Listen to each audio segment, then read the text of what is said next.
ग्वालियर का अरविंद परिहार और नंदिनी वाला केस आप सभी ने सुना होगा। उस पर मेरी एक वीडियो भी वायरल हो रही है। लेकिन कुछ लोगों के कमेंट्स देखकर बहुत ही अफसोस हुआ, क्योंकि लड़के लड़कियों को गलत साबित करने में लगे हुए हैं और लड़कियां लड़कों को गलत साबित करने में लगी हुई हैं। ये इस समाज की कैसी मानसिकता बन गई है कि लोग सच जानने से ज्यादा अपने अपने जेंडर को सही साबित करने में लगे हुए हैं।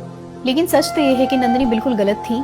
धोखा देना और गैर मर्दों के साथ संबंध बनाना उसका चलन बन गया था, और उसके साथ जो हुआ है वो उसके ही कर्मों की सजा थी। क्योंकि जिस औरत को 36 जगह मुंह मारने की आदत हो जाती है वो कभी किसी की सगी नहीं हो सकती, और जो औरत अपने पति की सगी नहीं हुई, जो औरत अपने बच्चे की सगी नहीं हुई, वो किसी और की क्या ही सगी होगी। ये तो हो गई नंदिनी की बात। अब बात करते हैं अरविंद की।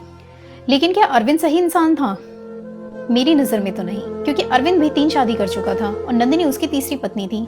अगर अरविंद इतना अच्छा इंसान था तो उसे दूसरी और तीसरी शादी करने की क्या जरूरत पड़ी थी? साथ ही अरविंद के 2 बच्चे भी थे। अब एक बात आप सभी सोचिए कि जब उसे पहले से पता था कि नंदिनी क्रिमिनल है और नंदिनी ने मर्डर केस में 4.5 साल जेल में बिताए हैं, तो क्या ऐसी लड़की से शादी करना ठीक था? एक बात तो क्लियर है कि नंदिनी तो 100% गलत थी, लेकिन अरविंद भी कोई दूध का धुला हुआ लड़का नहीं है, वो भी गलत है।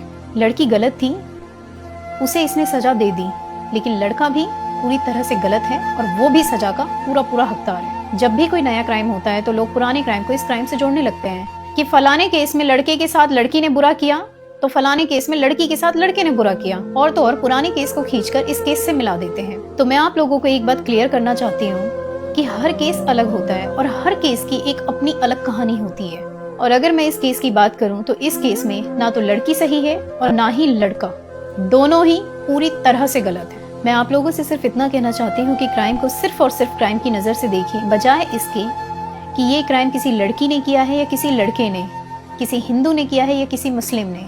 इसे जात पात धर्म और जेंडर से ऊपर रखिए, क्योंकि क्राइम करने वाला सिर्फ और सिर्फ अपराधी होता है। और हाँ, हर इंसान एक जैसा नहीं होता है, क्योंकि अगर दुनिया में कुछ औरतें गलत हैं या कुछ मर्द गलत हैं तो इसका मतलब ये बिल्कुल भी नहीं है कि दुनिया का हर मर्द या हर औरत खराब है। समस्या यही है कि लड़के को लड़का सही लगता है और लड़की को लड़की सही लगती है। पर सच्चाई ये है कि क्राइम करने वाला इंसानी रूप में छुपा हुआ एक जानवर है जो सिर्फ क्राइम करता है। तो मैं आप लोगों से विनती करती हूँ कि अगली बार जजमेंट पास करने से पहले अच्छी तरीके से बात को समझे और उसके बाद अपनी प्रतिक्रिया दे। अगर आप मेरी इस बात से सहमत हैं तो अपनी राय जरूर दें। धन्यवाद।